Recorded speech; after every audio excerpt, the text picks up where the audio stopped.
asegurar que sea verdad lo que van a ver, a pesar de haber sido aceptado como un hecho cierto por aquellos que lo vivieron. Se ha procurado investigar, y no ha habido hasta ahora quien haya podido explicarlo o refutar.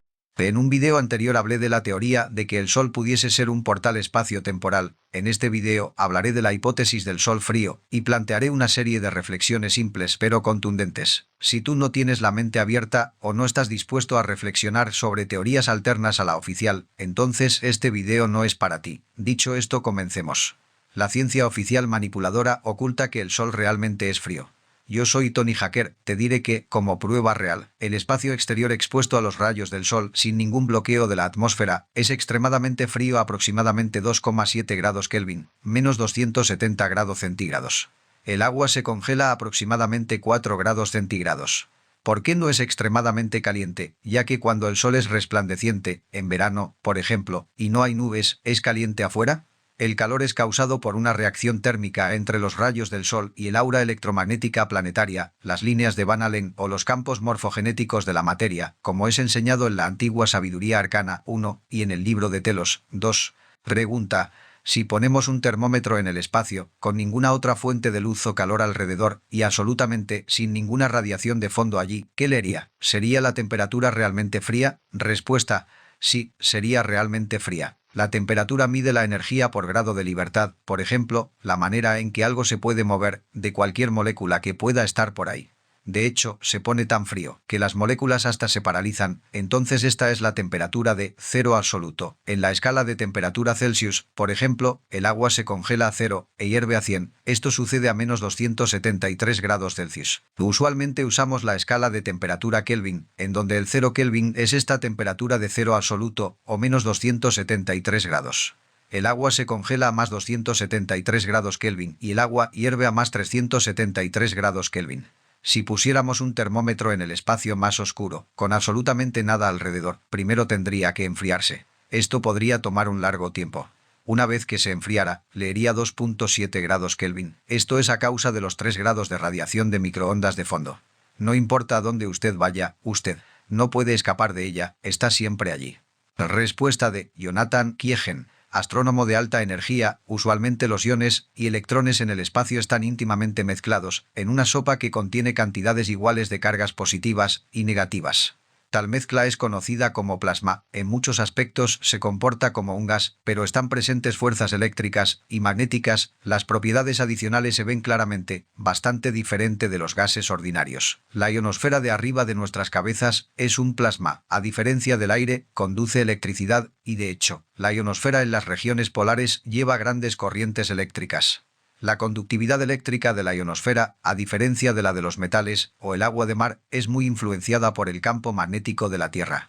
Es un plasma algo especial, porque la ionosfera también contiene un bastante alto número de moléculas atmosféricas, con las cuales los iones y electrones constantemente colisionan. En el viento solar, en contraste, las colisiones son extremadamente raras. Si este fuera un gas ordinario, o si la Tierra careciera de un campo magnético, el viento solar habría penetrado toda la vía hasta el tope de la atmósfera y habría fluido entonces alrededor de la Tierra, en la manera en que el agua fluye alrededor de una roca en una corriente. Algo así de hecho sucede en el planeta Venus, el cual no parece tener su propio campo magnético. En la Tierra, sin embargo, un campo magnético fuerte confronta al viento solar, formando un obstáculo mucho más grande que la Tierra en sí misma. Porque el viento solar es un plasma, es forzado al desvío alrededor del campo de la Tierra, creando una gran cavidad blindada alrededor del planeta, llamada la magnetosfera. La explicación de los fenómenos espaciales, por tanto, requiere de un buen entendimiento de la física plasmática. Desafortunadamente, ningún laboratorio puede duplicar las grandes dimensiones y la muy baja rata de colisión de las partículas que se encuentra en los plasmas espaciales. El comportamiento de tales plasmas algunas veces se puede simular por computadores, pero últimamente, para discernir qué pasa realmente, uno debe enviar instrumentos al espacio y estudiar sus observaciones. Pregunta: si el espacio es frío, ¿cómo entonces los científicos miden la temperatura del Sol? Respuesta: los científicos miden la temperatura sobre el Sol examinando su color. Justo como una barra de hierro caliente cambia de color rojo a blanco a medida que se calienta la barra. Para mí esto es la misma cosa que concluir que el Sol rota alrededor de la Tierra porque parece elevarse en el este y ponerse en el oeste, o que la Tierra es plana por la forma en que se mira desde la superficie. porque el hierro cambia de color cuando se calienta y porque vemos esos colores del hierro caliente en el Sol, la conclusión es que el Sol se comporta como hierro y es caliente, y que los colores que supuestamente emite son un fiel indicativo de la temperatura en sus varios puntos. Pregunta: ¿esto no es pensar aún con la mentalidad de la Tierra plana? Respuesta: en vez de sacar conclusiones facilistas como lo suele hacer la ciencia oficial, lo más coherente sería enviar una sonda espacial al Sol y medir su temperatura. El dilema es cómo medir la temperatura sin afectar la medida por la reacción del instrumento con los rayos solares. Pero, obviamente, la ciencia ya se decidió por la idea del Sol caliente y le parecería tonto retar esta idea. Una buena explicación que concluimos, yo como ingeniero y con otros compañeros astrónomos y astrofísicos, es que la alta concentración fotónica emitida como luz hace creer que esta luz viene de combustión, cuando en realidad viene de excitación atómica en el plasma. Estamos convencidos de esto. De hecho, muchos de los científicos que oficialmente optan por el Sol caliente, en off the record, confiesan ser realmente partidarios de la excitación atómica en el plasma, pero no quieren perder el empleo, ni ser ridiculizados por los poderes reinantes ni los medios de comunicación. Los rayos solares, una vez que alcanzan la Tierra, crean calor sobre la materia. Detrás de un árbol, por ejemplo, la temperatura es más fría porque los rayos solares no interactúan directamente con los campos morfogenéticos de la materia de partículas de nuestros cuerpos, sino mediante radiación, refracción. En el espacio exterior, la estación espacial y los astronautas expuestos a los rayos solares experimentan una temperatura de aproximadamente 200 grados centígrados, ya que no hay nubes que desvíen o refracten los rayos.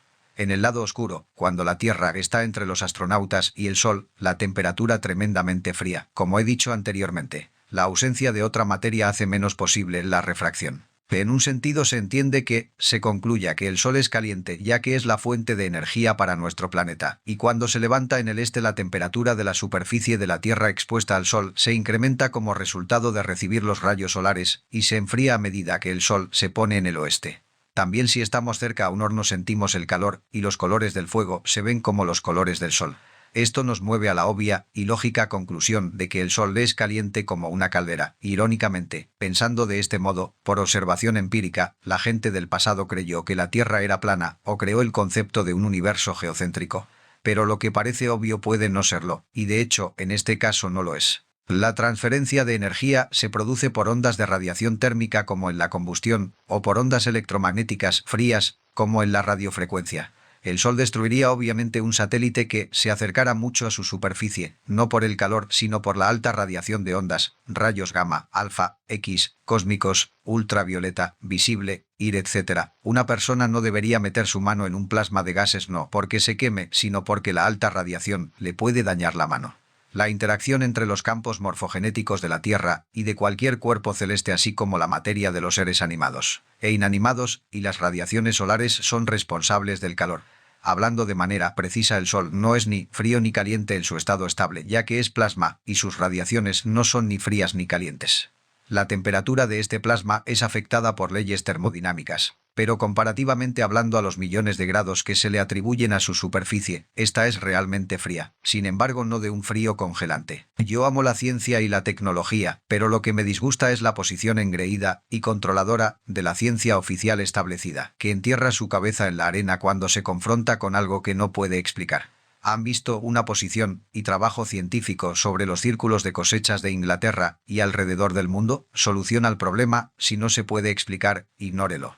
Y si se puede explicar pero la explicación no es conveniente para el poder, ocúltelo. Y si un colega trata de explicarlo o hace un serio estudio de él, entonces siga los 4 pasos de una nueva idea, descritos por Mahatma Gandhi. Hay muchísima evidencia para probar que el Sol es, evidentemente, un cuerpo fresco. El proceso de determinar la temperatura del Sol es muy complejo e involucra las leyes de radiación de la física. Fundamentalmente aquí está cómo tales temperaturas son determinadas.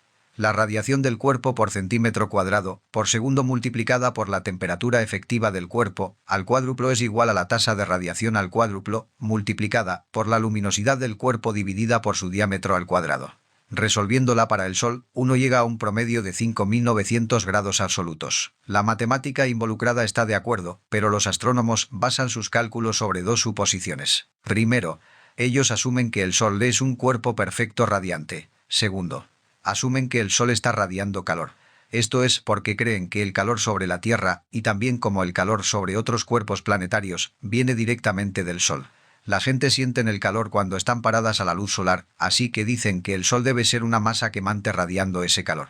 Eso es como decir que un radiotransmisor radia ondas de sonido, porque cuando prendemos los radios, oímos sonido. Pero sabemos que tal transmisor radia ondas de radio, y que esas ondas son convertidas a sonido dentro del radio. En el año 1543 un gran cometa llegó más cerca del Sol que lo que cualquier cometa previo lo había hecho, y esto fue repetido por otro cometa en 1882.